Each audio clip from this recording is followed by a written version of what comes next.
오늘 우리 하나님의 말씀은 빌립보서 2장 5절에서부터 11절의 말씀입니다. 한 목소리로 함께 합독하겠습니다. 너희 안에 이 마음을 품으라. 곧 그리스도 예수의 마음이니 그는 근본 하나님의 본체시나 하나님과 동등됨을 취할 것으로 여기지 아니하시고 오히려 자기를 비워 종의 형체를 가지사 사람들과 같이 되셨고 사람의 모양으로 나타나사 자기를 낮추시고 죽기까지 복종하셨으니 곧 십자가에 죽으심이라.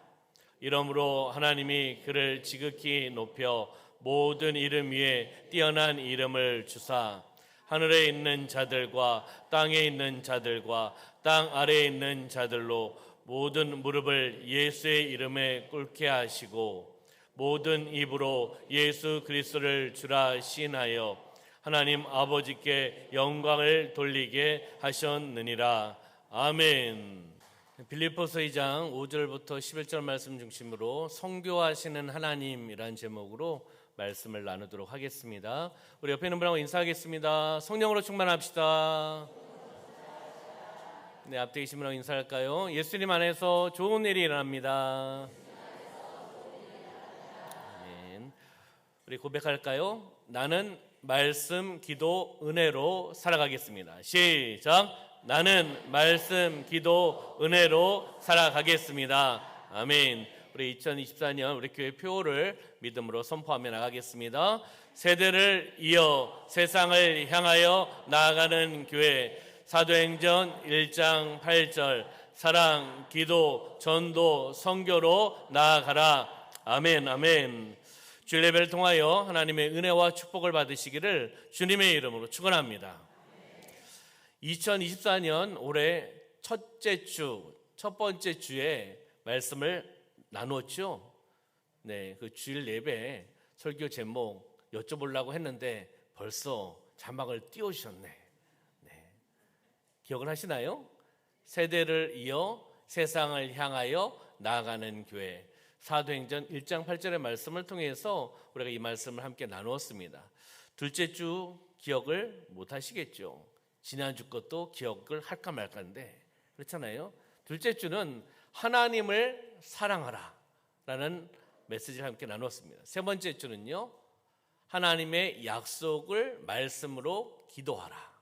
그리고 네 번째 주는요, 나를 따라오라 라는 주제로 말씀을 나누었습니다. 그러면 이 주일 예배의 제목을 우리가 첫째 주, 둘째 주, 셋째 주, 넷째 주 이렇게 쭉 보았는데 영적인 어떤 흐름이 있지 않을까요? 제가 임의로 뽑아서 말씀을 전하지는 않았을 거 아닙니까? 그렇죠? 아닌가요? 아무거나 이렇게 가지고 와서 말씀 전하면 될까요? 아니잖아요. 이 제목에 영적인 흐름이 있습니다. 무엇이 있을까요? 네. 뭐 나올 것 같아요. 그렇죠? 첫째 주는 아까 보았듯이 우리 교회 표의 주제를 가지고 말씀을 나눴고요. 그 다음부터는 우리의 실천 사항인 사랑, 기도, 전도, 선교의 주제를 가지고 기도하면서 하나님께 주신 마음의 감동에 따라서 그 말씀을 찾아서 말씀을 가지고 나눴습니다. 그래서 오늘의 주제는 선교입니다. 할렐루야. 중고등부 필리핀 단기 선교를 가는 주간이어서 제가 이 주에 그냥 선교를 갖고 온 게 아니라 순서대로 하다 보니까 하나님께서 맞춰주신 것을 좀 믿습니다. 오늘 선교 주제를 통해서 선교하시는 하나님이라는 주제를 가지고 말씀을 나눌 텐데요. 선교는 오늘날 많은 교회들이 그 중요성을 인식하고 선교를 감당을 하고 있습니다. 우리 교회도 선교에 대한 비전을 가지고 여러 가지 방법을 통해서 선교를 하고 있습니다. 교회표도 세대를 이어 세상을 향하여 나아가는 교회입니다. 우리가 교회 70주년 예배 때에도 비전 선포를 할 때에도 다음 세대부터 세계의 열방이 이르기까지 하나님의 비전을 섬기며 나가는 그런 비전 공동체를 선포를 했습니다. 올해는 중고등부 필리핀 단기 선교가 있는 한 해입니다. 작년부터 기도하면서 준비했던 부분이지요. 우리 친구들 4번의 단기 선교 훈련을 함께 했습니다. 그리고 금요일, 토요일 1박 2일로 합숙 훈련을 함께 했습니다. 그리고 오늘 저녁 필리핀 단기 선교 파송 예배로 하나님 앞에 나아갑니다. 선교는 직접 참여하는 자들만이 하는 일이 아닙니다. 선교는 직접 참여하는, 어떻게 보면은 하나님의 부르심을 통해서 선교지에서 사역하시는 분들이 누구죠? 선교사님들이죠. 그 사역, 선교 사역은 선교사님들만이 하는 사역이 아닙니다. 우리 중고등부 친구들처럼 단기 선교를 준비하며 나가는 공동체도 선교를 할 수 있고요. 그리고 우리 모든 성도님들이 함께 기도하면서 참여해야 될 일, 그 사명 사역이 바로 선교입니다. 왜냐하면 주님이 주신 사명이고 명령이기 때문이라는 거죠. 주님의 증인으로 살으라고 말씀하지 않았습니까? 그것이 바로 선교적인 삶입니다. 선교의 삶을 살아가라고 우리에게 명령하신 거죠.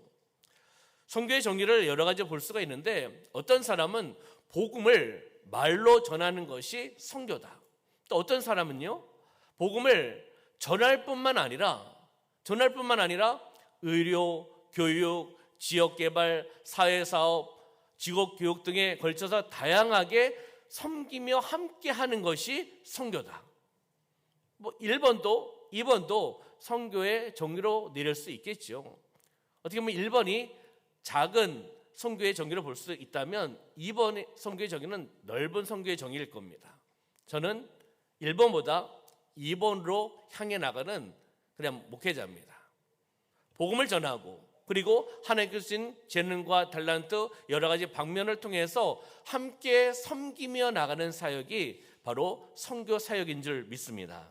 우리 교회가 이러한 방향으로서 선교의 방향, 선교의 의미를 가지고 선교적인 공동체로, 하나님의 뜻을 이뤄나가는 공동체로 쓰임받기를 소망합니다. 선교를 영어로 표현한다면 M으로 시작합니다. 앞에 있죠. 제가 하나, 둘, 셋 하면 크게 외쳐주시기 바랍니다. 하나, 둘, 셋. 네, 미션입니다. 바로 미션. 이 미션의 의미는 특별한 임무를 부여받고 파송되는 의미가 이 미션의 의미입니다. 특별한 임무를 부여받아서 파송되어서 그 일들을 감당하며 나가는 것.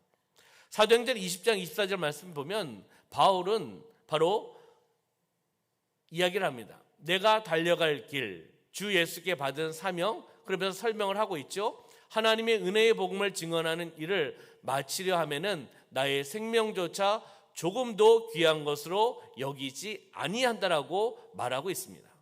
달려갈 길, 주 예수께 받은 사명, 주 예수께 받은 그 사명, 달려갈 길은 무엇입니까? 은혜의 복음을 증거하는 겁니다.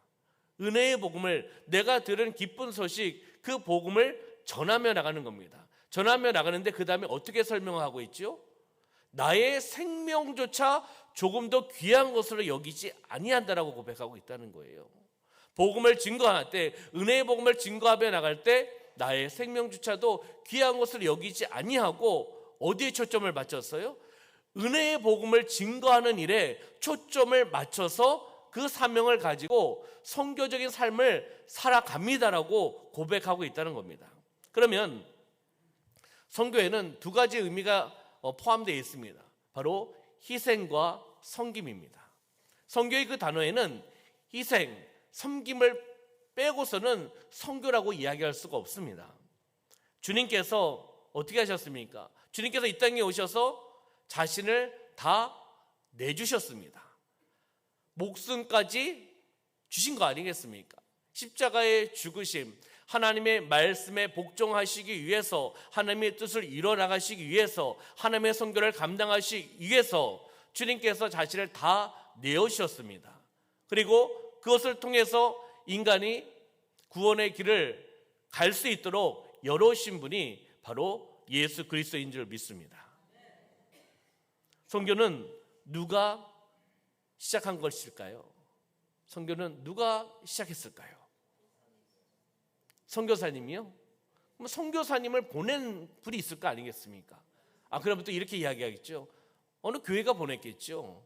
어느 총회가 보냈겠죠. 어느 기관이 보냈겠죠. 그러면 그 총회와 기관을 역사하신 분 또 누구입니까? 하나님이라는 거예요. 바로 선교는 하나님께서 그의 아들 예수 그리스도를 통해서 처음으로 하신 것이 바로 그것이 선교입니다.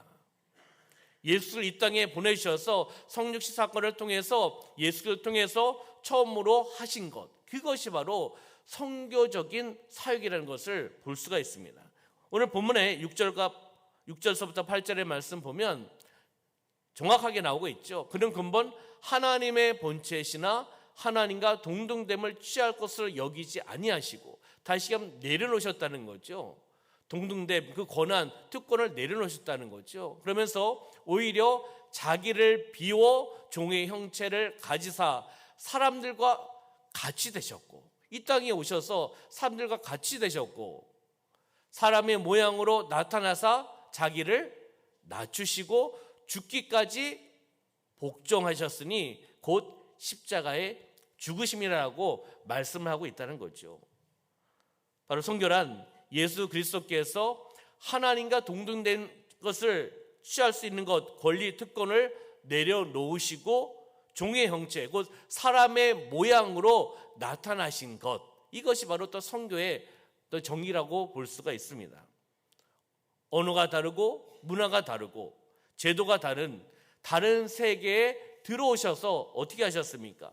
그들의 언어를 사용하셨고 그들의 문화를 사용하셨고 그들의 옷을 입으시고 함께 이 땅에 오셔서 사셨습니다. 누가요? 예수 그리스도께서.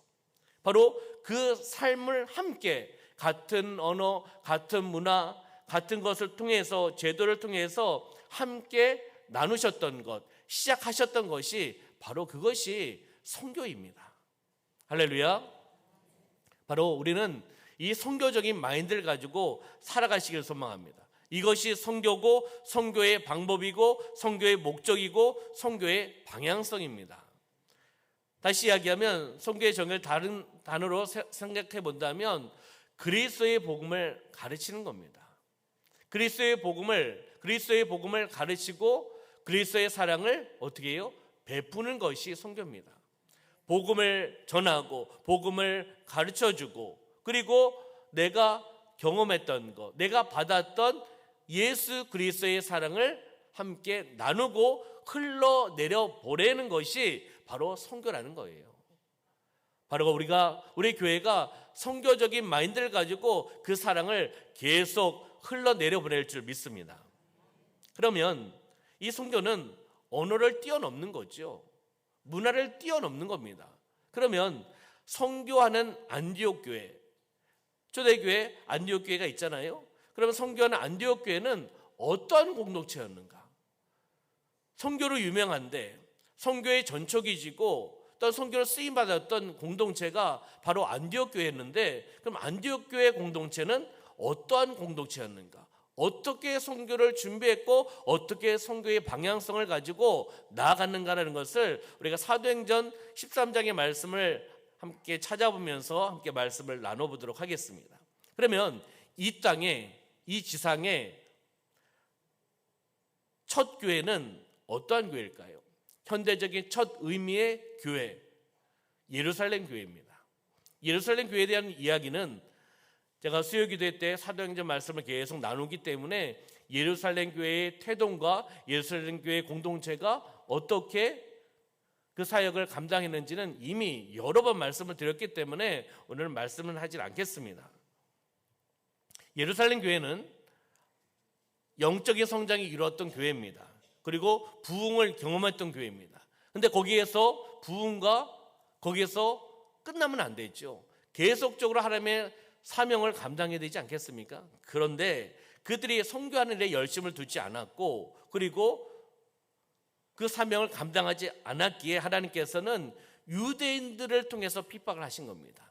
유대인들을 통해서 그 공동체를 핍박하는 겁니다. 예루살렘을 크게 핍박하셔서 핍박을 하면 어떻게 되겠습니까? 거기 있지 못하는 거잖아요. 그러면 그 지역을 나올 수밖에 없잖아요. 교회를 나올 수밖에 없습니다. 나와서 그들은 흩어져서 무엇을 했습니까? 복음을 전했습니다. 흩어져서 복음을 전하고 선교를 감당했다는 거죠. 그래서 많은 교회들을 세워나갔습니다. 많은 교회를 세워나가는 그 중 한 교회가 바로 안디옥 교회입니다. 선교를 감당했던 안디옥 교회입니다. 다시 이야기하면 안디옥 교회는 최초의 선교하는 교회라고 볼 수가 있습니다. 그럼 예루살렘 교회는 어떤 교회입니까? 예루살렘 교회도 선교를 했습니다. 그러나 본격적인 선교의 장이 이루어 나갔던 교회 출발점은 안디옥 교회입니다. 사도행전 13장 1절의 말씀에 보면은 안디옥 교회의 공동체를 우리가 볼 수가 있습니다. 안디옥 교회 공동체, 선지자들과 교사들이 있다라고 이야기하면서 바나바, 니게르라는 시므온, 구레네 사람 루기오, 분봉한 헤롯의 젖동생 마나엔, 그리고 사울이 안디옥 교회 공동체에 있었던 사람들입니다. 선지자고 교사들이고 주요 인물들이죠. 헌신했던 사람들의 이름이 나오고 있는 겁니다. 이 1절의 말씀을 통해서도 안디옥 교회 공동체는 다양한 사람들이 있었다는 것을 우리가 볼 수가 있습니다. 왜냐하면 바나바는 구브로 출신의 레위인이었습니다. 그리고 시몬은 여기 니게르라고 표현하고 있잖아요. 니게르라는 별명을 갖고 있었습니다. 니게르라는 뜻은 검다라는 의미죠. 다시 이야기하면 시몬은 흑이 될 가능성이 큰 사람입니다. 그리고 루기오는 구레네 사람입니다. 구레네라는 곳은 북아프리카 리비아 지역에 있는 성읍입니다. 멀리서 온 사람이라는 것을 표현할 수 있겠죠. 마나에는 여기서 이야기했듯이 그 신분이 왕족이었습니다. 그리고 사울은 바로 바울이 된 그 사람 아니겠습니까? 열성 유대교인이었습니다. 학식이 매우 높은 사람이었습니다. 이렇게 다양한 사람이 안디옥 교회 성도였고 공동체였다는 것을 보게 되는 거죠. 얼마나 다양합니까? 당시에서 인종과 출신, 성분 매우 다양했는데 이 다양한 속에서 이 공동체가 이루어졌고 이 공동체가 하나님의 사명을 감당했고 선교를 감당했었습니다.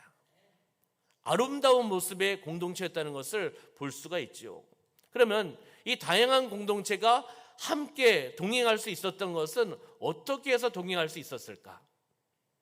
이 다양한 인종, 다양한 지역에서 온 사람들이 안디옥 교회 공동체를 이루어 나갔는데 이 공동체가 어떻게 누리고 그 사명을 감당할 수 있었을까? 이것은 선교의 마인드가 가지고 있었기 때문입니다. 선교의 마인드가 있었기 때문에 다양성을 인정을 하고 서로 격려하고 위로하고 축복해 주면서 다양성을 인정하면서 하나님의 선교, 하나님의 사명을 감당했던 교회 공동체라고 우리가 볼 수가 있는 겁니다. 그러면 우리의 교회를 다시 한번 생각해 보았으면 좋겠습니다. 그럼 우리 교회는 어떠한 교회가 되어야 되겠습니까? 안디옥 교회 공동체를 보면서 다양한 계층이, 다양한 출신 성분이, 다양한 삶의 형태가, 다양한 인종들이 함께 어우러져서 축제의 예배가 우리 교회 예배가 되기를 소망합니다. 아름다운 조화를 이뤄나가는 교회죠. 지역색을 하는 것이 아닙니다. 인종에 대한 부분들 이야기하는 게 아닙니다. 그렇잖아요. 다양한 것을 다 인정을 하면서 그리고 함께 어우러져서 하나님께만 영광 올려드리며 나가는 그러한 아름다운 교회 공동체가 되기를 소망합니다. 중요한 것은요, 선교 마인드가 있어야 돼요. 선교 마인드가 없으면 보수적으로 나가고 극보수로 나갈 수가 있습니다. 이건 종교 색채를 이야기하는 겁니다. 정치적인 거 얘기하는 거 아니에요. 잘못 오해하시면 큰일 납니다. 그렇듯이 선교적인 마인드를 가지고 나아가야지 하나님의 뜻, 비전을 이뤄나갈 수 있고 공동체가 서로 소통할 수 있고 하나 될 수 있다는 것을 안디옥 교회 공동체를 통해서 우리 교회에 지금 말씀해 주고 계시는 줄 믿습니다. 그러면 안디옥 교회는 어떠한 교회인가라는 것을 한번 찾아보았으면 좋겠습니다. 안디옥 교회는요, 1절 말씀 보면 말씀 중심의 교회였다는 것을 보게 되는 겁니다. 한번 따라해 볼까요? 말씀 중심의 교회. 네, 안디옥 교회가 말씀 중심의 교회였다는 것을 보게 되는데 1절에 보면 아까도 우리가 보았듯이 선지자들과 교사들이 있다라고 이야기하면서 그들의 이름이 나열되어 있었지 않습니까? 그러면 선지자, 교사들의 사역은 어떠한 사역일까요? 선지자들, 교사들의 맡겨진 사역들, 많은 사역이 있지만 그 중심의 사역은 말씀 사역입니다. 선지자들을 통해서, 교사를 통해서 그 말씀을 배웠고 말씀을 통해서 훈련시켰고 말씀으로 살아갈 수 있도록 공동체가 말씀 중심의 교회였다는 것을 보게 되는 겁니다. 말씀을 공부하고 말씀을 묵상하고 말씀으로 점점 말씀을 알아가면 하나님의 뜻이 어디 있는지 알 수가 있습니다. 하나님의 뜻은요, 바로 교회를 향한 하나님의 뜻은 선교하라는 겁니다. 선교하라. 바로 무엇입니까? 주님의 증인으로 살아가라. 세대를 이어 세상을 향해 나아가라. 같은 영적인 흐름입니다. 영적인 말씀이라는 거죠. 그렇기 때문에 우리가 매일매일 말씀을 사모하고 말씀을 읽으시고 말씀으로 살아가셔야 됩니다. 하나님의 뜻을 이뤄나가기 위해서는 가장 기본이, 가장 기초가, 가장 베이스가 무엇입니까? 말씀입니다. 말씀 없이 무엇을 감당할 수 있겠습니까? 말씀으로 살아가시기를 주님의 이름으로 축원합니다. 말씀이 있는 교회가 선교하는 교회예요. 그렇잖아요. 말씀 없이 무엇을 가지고 전도하고 선교할 수 있겠습니까? 안디옥 교회가 행했던 모든 그 능력은 바로 말씀을 통한 그 능력이 흘러나간 겁니다. 선지자들을 통해서, 교사를 통해서 말씀 훈련, 말씀 사역, 말씀을 통해서 그들이 훈련받고 그 말씀이 무엇인지를 알았기 때문에, 하나님의 뜻이 무엇인지 알았기 때문에, 하나님께서 우리 교회를 향한 선교하라는 그 말씀을 알았기 때문에 안디옥 교회는 그 핍박이 있는 가운데도 계속 선교를 감당했던, 지금도 그 안디옥 교회 이름은 나오고 있고 칭찬받는 교회로 나오고 있다는 것을 보게 되는 겁니다. 그러면 두 번째는요, 안디옥 교회는 기도하는 교회였습니다. 한번 따라해 볼까요? 기도하는 교회입니다. 바로 안디옥 교회는 기도하는 교회였다는 거죠. 사도행전 13장 2절 말씀 보면 주를 섬겨 금식할 때 성령이 이르시되라고 하면서 성령께서 말씀하시는 그 음성을 뒤에서 말씀하고 있죠. 주를 섬겨, 바로 주를 섬긴다는 것은 예배를 드린다. 이미 제가 예전에부터 말씀을 드렸습니다. 주님을 섬기는 것, 예배를 드리면서 금식하면서 기도하면서 나아갔을 때 성령께서 말씀하신 것을 들은 거죠. 성령의 음성을 들은 겁니다. 어떻게 해요? 내가 불러 시키는 일을 위하여 바나바와 사울을 어떻게 해요? 따로 세우라. 성령의 음성을 들은 거예요. 예배를 드리고 금식하며 기도하며 나갔을 때 안디옥 교회 공동체는 그 성령의 음성을 들었다는 겁니다. 중요한 것은요, 하나님의 뜻을 알기 위해서는 기도가 필수입니다. 그렇잖아요. 다시 이야기하면 첫 번째는 어떤 교회였다고요? 말씀의 교회였습니다. 두 번째는 무엇을 이야기하는 거죠? 기도의 교회를 이야기하는 거죠. 그럼 두 축을 이야기하면 말씀과 기도가 있는 교회였다는 겁니다. 말씀과 기도 두 축에 살아있을 때 하나님의 능력을 행하며 나갔던 선교적인 교회가 바로 안디옥 교회였다는 것을 우리에게 말씀해주고 있는 겁니다. 바로 우리 교회가 말씀과 기도의 두 축으로 하나님의 능력이 흘러나가 하나님이 원하시는 선교를 감당하며 나가는 교회가 되시기를 주님의 이름으로 축원합니다. 2절의 말씀 우리가 보았듯이 안디옥 교회는 무엇을 하고 있었습니까? 금식을 하고 있었습니다. 예배를 드리며 금식하며 기도하고 있었다는 거죠. 그랬을 때 그들은 왜 금식하고 왜 기도했겠습니까? 하나님의 뜻이 어디에 있습니까? 그리고 하나님의 영광을 위해서 그들은 금식하며 기도하면서 하나님 앞에 여쭤본 거죠. 그랬을 때 금식하며 기도했을 때 성령께서 알려주셨죠. 바울과 바나바를 따로 세우라라고 말씀하고 있다는 것이죠.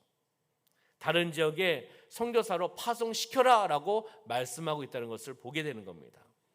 바로 기도하는 교회는 교회가 이 땅에서 무엇을 해야 될지를 알 수 있는 교회입니다. 왜요? 하나님께 여쭤보는 거니까. 하나님의 뜻을 여쭤봤을 때 하나님께서 말씀해 주시기 때문입니다. 그러면 우리가 기도할 때는 어떻게 기도하고 있습니까? 여러분의 기도의 패턴, 방식, 방법은 무엇입니까? 우리는 먼저 하나님의 뜻을 간구하셔야 되는 겁니다. 하나님의 뜻을 여쭤봐야 되죠. 어떤 문제가 있을 때 여러분들은 어떻게 기도합니까? 이 문제를 해결해 주십시오. 이 문제를 빨리 해결해 주십시오. 이 문제를 이렇게 해결해 주십시오. 혹 그렇게 기도하지는 않으십니까? 그러면 그 방식은 내 방식 아니겠습니까? 내가 결정하고 내가 이렇게 기도하니까 하나님 따라오셔서 이렇게 해결해 주십시오. 이거밖에 되지 않잖아요. 그렇잖아요? 기도의 패턴을 바꿔야 됩니다. 어떻게 바꿔야 될까요? 이 안디옥 교회처럼 문제가 생기면 하나님 이렇게 해 주십시오가 아니라 이 문제에 대해서 하나님의 뜻은 무엇입니까? 이 문제를 통해서 하나님 저에게 어떤 것을 말씀하시고 계시는 겁니까? 어떻게 진행하는 것이 하나님의 뜻입니까? 이것을 강구하고 하나님 앞에 여쭤보는 기도의 패턴이 되셔야 되는 겁니다. 그렇잖아요. 하나님 이렇게 해주십시오. 하나님 저렇게 해주십시오. 내가 결정하고 내 방법대로 하나님께서 오라는 거잖아요. 하나님 이렇게 해결해 달라는 거잖아요. 하나님의 뜻이 그렇게 아닐 수도 있지 않습니까? 그렇기 때문에 내가 결정하고 내가 결정한 것을 기도하면서 하나님 응답해 달라고 하는 기도가 아니라 하나님의 뜻을 여쭤보는 기도가 되기를 소망합니다. 하나님의 뜻, 이 문제를 통해서 하나님 저에게 무엇을 말씀하고 계시는 겁니까? 하나님 뜻이 무엇입니까? 하나님 제가 이 상황 속에서 어떻게 해야 됩니까? 어떠한 방법을 해야 됩니까? 어떻게 진행해야 됩니까? 누구에게요? 하나님께 여쭤보는 기도가 되시기를 주님의 이름으로 축원합니다. 그러면요, 세 번째는 안디옥 교회는 즉각적으로 순종하는 교회였습니다. 즉각적으로. 예수님께서 제자를 부르셨을 때 제자들이 어떻게 했습니까? 곧 즉시 바로 예수님의 콜링에, 부르심에 그들은 순종하면서 즉각적으로 반응했던 제자들이었습니다. 안디옥 교회도 그 말씀에 성령의 음성을 듣고 그 말씀 그대로 그들은 즉각적으로 순종했던 공동체였습니다.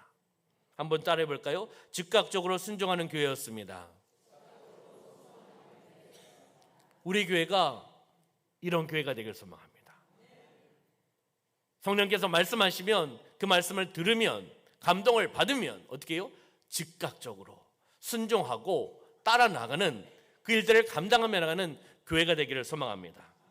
바로 성령의 음성을 듣고 하나님의 뜻을 그 공동체는 안디옥 교회는 알았기 때문에 안디옥 교회는 지체하지 않았습니다. 지체하지 않고 바나바와 바울을 세워서 다시 금식하고 기도하면서 선교사로 파송시켰다는 것을 바로 2절과 3절 통해서 우리에게 말씀해 주고 있습니다. 안디옥 교회에서 바나바와 바울은 어떠한 사람이었을까요? 어떠한 사람이었을까요? 핵심 인물이었습니다. 훌륭한 사역자들이었습니다. 그러면 교회 입장에서 훌륭한 사역자들을 파송시키면 그 자리가 빌까요? 안 빌까요? 빌 수밖에 없죠. 하나님께서 채워주시겠지만 나가면 빕니다. 훌륭한 사역자들이잖아요. 다시 이야기하면 안디옥 교회는 성령의 음성에 따라 말씀하신 그대로 교회 공동체가 아니면 개인이 우리 계산기를 두드려서 이 사람을 내보내면 우리 교회는 어떨까? 좋을까? 나쁠까? 이것을 계산한 것이 아닙니다. 성령의 음성을 듣고 즉각적으로 순종하면서 훌륭한 사역자들을 내보낸 겁니다. 교회 입장에서는 손해겠죠. 그렇지만 말씀하셨기 때문에 순종하는 겁니다. 선교하는 일이 어떠한 일이겠습니까? 쉽지는 않습니다. 하나님 부르셨고 훌륭한 인물들, 훌륭한 사역자들이 선교 현장에 나가야 되겠습니까? 안 나가야 되겠습니까? 훌륭한 인물들이 나가서, 사역자들이 나가서 하나님의 선교를 직접 감당하는 것 맞지 않습니까? 하나님이 부르셨기 때문에 내보내는 거죠. 아, 우리 교회가 이러니까 우리 교회가 하나님이 부르시면 나가야 되는 겁니다. 그렇잖아요? 즉각적으로 순종하며 나갔다는 겁니다. 과감하게 파송시켰다는 거죠. 저는 이 말씀을 묵상하면서 야, 안디옥 교회는 대단한 교회구나. 이렇게 훌륭한 사역자들을 즉각적으로 내보낼 수 있다는 것이 이 결정, 이 행함에 저는 매우 놀랐습니다. 쉽지는 않습니다. 그렇잖아요. 담임 목사 입장에서 훌륭한 부교육자들, 훌륭한 장로님들, 훌륭한 평신도 사역자들 하나님께서 부르셔서 내보낸다면 내보내긴 해야겠죠. 그런데 여러 가지 생각을 할 수밖에 없잖아요. 즉각적으로 순종했다는 거예요. 이 안디옥 교회 공동체가 즉각적으로 순종하면서 선교 사역을 감당했다는 것입니다. 바로 이 두 사람을 내보내서 사명을 감당할 수 있도록 했던 공동체를 우리가 보면서 우리도 선교를 위해서 어떻게 해야 될까? 선교는 가든지 보내든지입니다. 여러분들이 직접 나가시든지 누구를 보내시든지, 보낸다는 것은 동력하는 거 아니겠습니까? 기도로 동력하고 물질로 동력하고 사랑으로 동력하는 거 아니겠습니까? 그럼 여러분들이 안 나가시면 후원을 하셔야죠. 기도의 후원, 물질의 후원, 사랑의 후원, 선교를 하는 것이 마땅한 겁니다.